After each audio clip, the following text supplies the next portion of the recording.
This diagram maps out our 4 videos in Module 3. We are going to cover everything you need to know about alcohol in DOT-regulated work. Video 1 covers the history and human behavior. Video 2 explains the physiology of impairment and specific thresholds. Video 3 examines how misuse develops, and Video 4 details post-violation support. Each video builds directly on the one before it. Alcohol has been part of human life for nearly 9,000 years. Archaeologists have found evidence of fermented beverages in pottery from China dating back to 7,000 BCE, and evidence of winemaking in the Fertile Crescent dating to at least 5,000 BCE. In ancient Mesopotamia, beer was a staple of daily life. The workers building the massive monuments of Sumeria received part of their pay in beer, issued in daily rations, much like bread or water. Across other ancient empires, alcohol was deeply embedded in society, prescribed as medicine in Egypt, central to religious worship in Greece, and issued as a military ration to Roman soldiers marching across Europe. Because alcohol is as old as civilization itself, human societies have recognized the need to manage it from the very beginning. Nearly every culture constructed rules, rituals, and strict boundaries around when and how it was appropriate to drink. During the Middle Ages and through the colonial era, alcohol served a biological necessity. Local water sources were frequently contaminated, so the fermentation process made beer and wine significantly safer to drink than plain water. As European settlers built towns across North America, the local tavern became the center of civic and economic life. Deals were made, news was shared, and alcohol cemented its social power within the developing communities. But the damage of alcohol dependence was taking a toll on families. In the 19th century, reformers witnessing this destruction sparked the temperance movement. They argued that regulation was useless and that alcohol itself had to be eliminated. That movement succeeded in 1920 when the 18th Amendment went into effect, strictly prohibiting the manufacture and sale of alcohol nationwide. The unintended consequences were massive. Prohibition created an enormous black market, organized crime syndicates flourished, and the cultural prestige of drinking, now associated with rebellion, actually increased.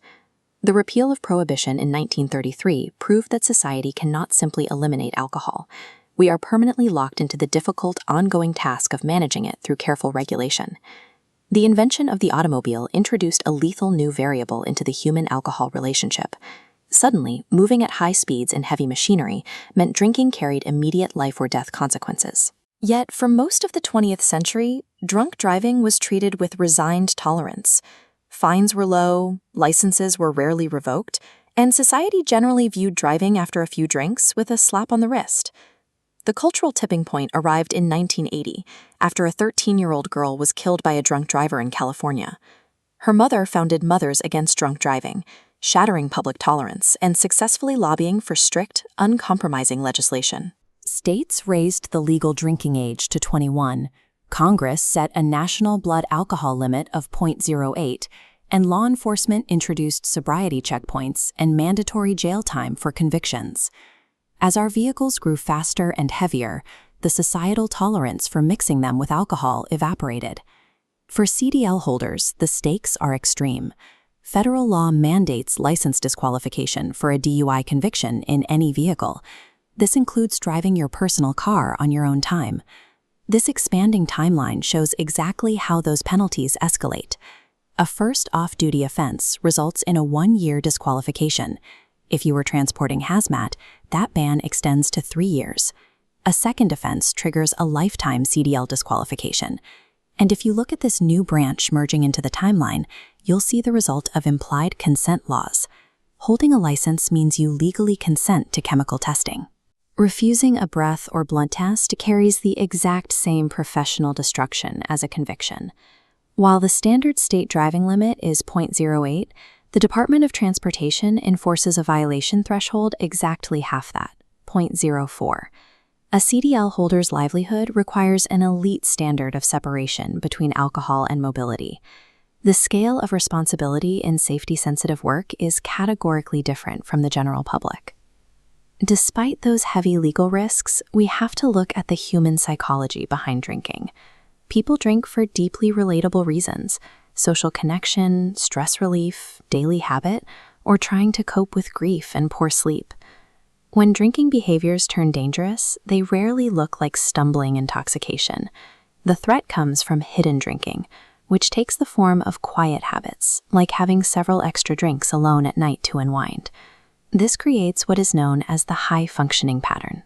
In this state, an employee's external performance remains completely intact. They show up on time, meet every deadline, and look perfectly fine to the rest of the world. But internally, their relationship with alcohol is deteriorating. Their tolerance increases, their sleep quality degrades, and their baseline mood worsens, all while they successfully avoid external consequences.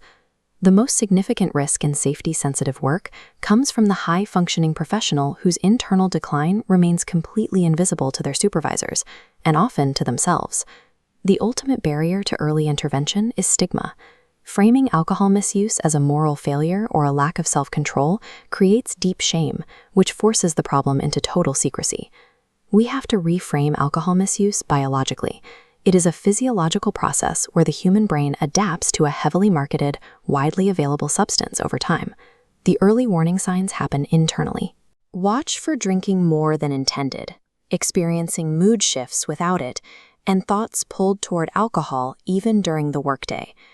Recognizing these early warning signs and taking action is an exercise of the exact elite self-awareness required for safety-sensitive work. We've covered the 9,000-year history of alcohol, modern CDL laws, and the personal psychology of drinking. In the next video, we will break down the hard science of impairment and explain the exact DOT thresholds.